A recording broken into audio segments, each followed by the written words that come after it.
A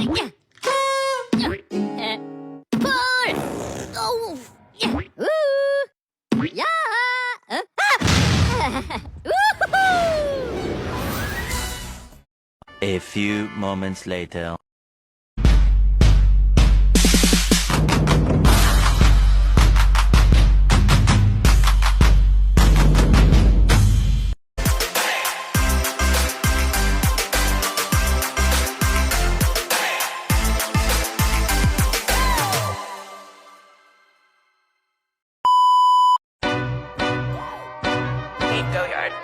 I got so much motherfucking design on right now.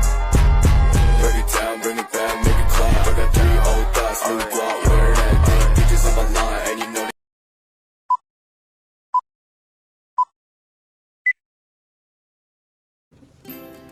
Assalamualaikum warahmatullahi wabarakatuh. Halo teman-teman, di sini saya bersama rekan saya. Saya Suharyati. Saya Nurul Korea. Saya Sriyanti. Nah, di sini kami akan membahas seputar dunia perkuliahan. Ulang-ulang. Nah, kan kita sudah sampai di semester 3 nih. Jadi menurut kalian, bagaimana sih rasanya kuliah di jurusan PGSD itu? Kalau menurut saya sih susah gampang. Susahnya ya di tugas. Kalau kuliahnya gampang aja. Soalnya kan kita di sini nggak fokus sama satu mata kuliah doang kan, satu mata pelajaran doang. Karena di PGSD kita harus menguasai berapa? 5 mata kuliah.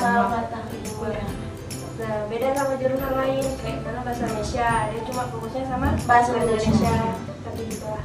Tapi ya itu susah gampang. Iya betul. Iya betul. Nah, kenapa kalian mau masuk jurusan PGSD? Padahal kan banyak yang jurusan lain selain PGSD.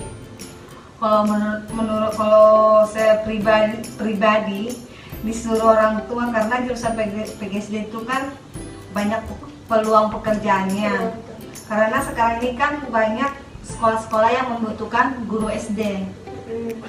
Kalau saya sama sih sama Sriyanti, karena disuruh orang tua. Terus juga sebenarnya nggak mau kuliah di sini. Sebenarnya mau kuliah di luar, tapi sama orang tua nggak dibolehkan. Ya udah, jadi terpaksa deh di sini, terus masuk jurusan PGSD. Sebenarnya pilihan keduanya tuh ekonomi pembangunan, tapi masuknya di PGSD.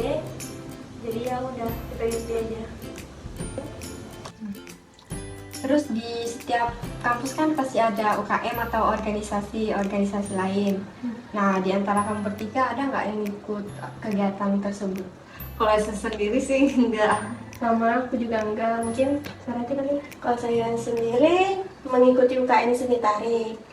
Mengapa kamu memilih UKM seni tari? Karena saya tertarik dengan definisi tari. Terus waktu kecil? Dari kecil juga saya suka sama nari. Dari SMP, SMA, itu saya juga mengikuti tarian gitu. Oh, ternyata sudah dari kecil ya minat di tari. Iya. Jadi ketika mengikuti kegiatan tersebut, apakah mengganggu kuliah atau enggak? Menurut saya sih enggak sih. Kalau kita membagi waktu kan pasti enggak mengganggu sama kuliahannya. Kalau misalkan kita malam mengerjakan tugasnya, terus tuh sorenya atau paginya tuh kita latihan, nah itu bisa. Yang penting mungkin istilahnya itu kayak manajemen waktu ya. Iya. Jadi enggak UKMmu sama kuliah tuh enggak mengganggu waktu kuliah. Iya.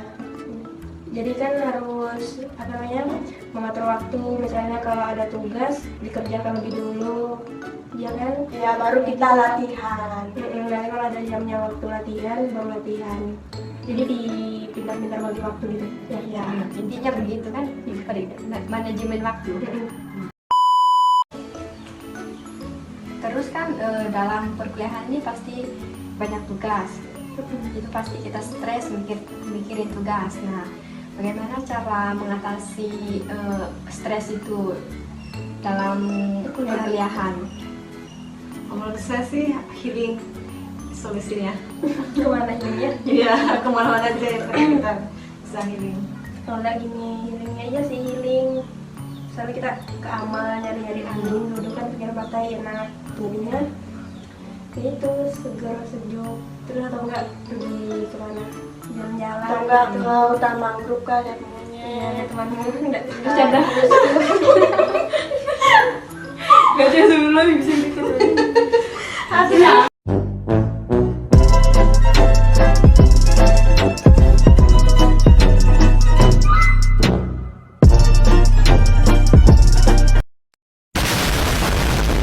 A few moments later. Iya betul. Karena kita ke hutan mangrove ininya ada temennya kak, atau ada pemandangan yang indah di sana. Terus tuh kita healing kayak foto bersama kak, atau makan-makan malam kak. Ya betul. Terus ke mana namanya? Nyari-nyari tempat refreshing biar otaknya tuh nggak Fresh. Iya. yang udah. Iya. Atau enggak juga paling kita kalau capek rebahan di kamar scroll TikTok, iya kan? Nonton YouTube kayak Iya, seperti betul. horor atau enggak kayak India, terus tuh kayak Drakor. Drakor ya, apa gitu Iya, lah. betul. Gitu. Selama perkuliahan ini pasti kalian sering begadang karena mengerjakan tugas kan? Nah, pastinya kalian juga kurang tidur. Nah, kalian lebih milih tidur dulu atau mengerjakan tugas dulu? Kalau aku sih kalau misalnya besok tuh dikumpul tugasnya harusnya sih dikerjakan dulu. Benar. Karena kalau kita nggak kerjakan otomatis kita nggak akan dapat nilai gitu. Kalau ada waktunya, misalnya kan tugas tuh kasih waktu 2 hari tuh kan, kita bisa santai-santai. Iya. Ya sih kalau menurutku tidur dulu sih, karena kalau capek kan kurang tidur nanti kalau ngerjain tugasnya nggak konsen, terus nggak bisa juga ngerjain tugas. Jadinya ya udah tidur dulu. Nanti kalau misalnya kalau masih agak jauh dari waktu pengumpulannya, ya udah istirahat dulu. Nanti kalau udah bisa udah mau mengerjakan baru dikerjakan. Kalau nanti Kalau saya sih sama si Nurul. Kalau misalkan kita mengerjakan tugas dulu sampai pagi sampai malam, terus tuh nggak ada tidurnya, nanti pikirannya tuh atau enggak otaknya tuh kayak masih kosong. Kalau misalkan konsen gitu ya. iya itulah.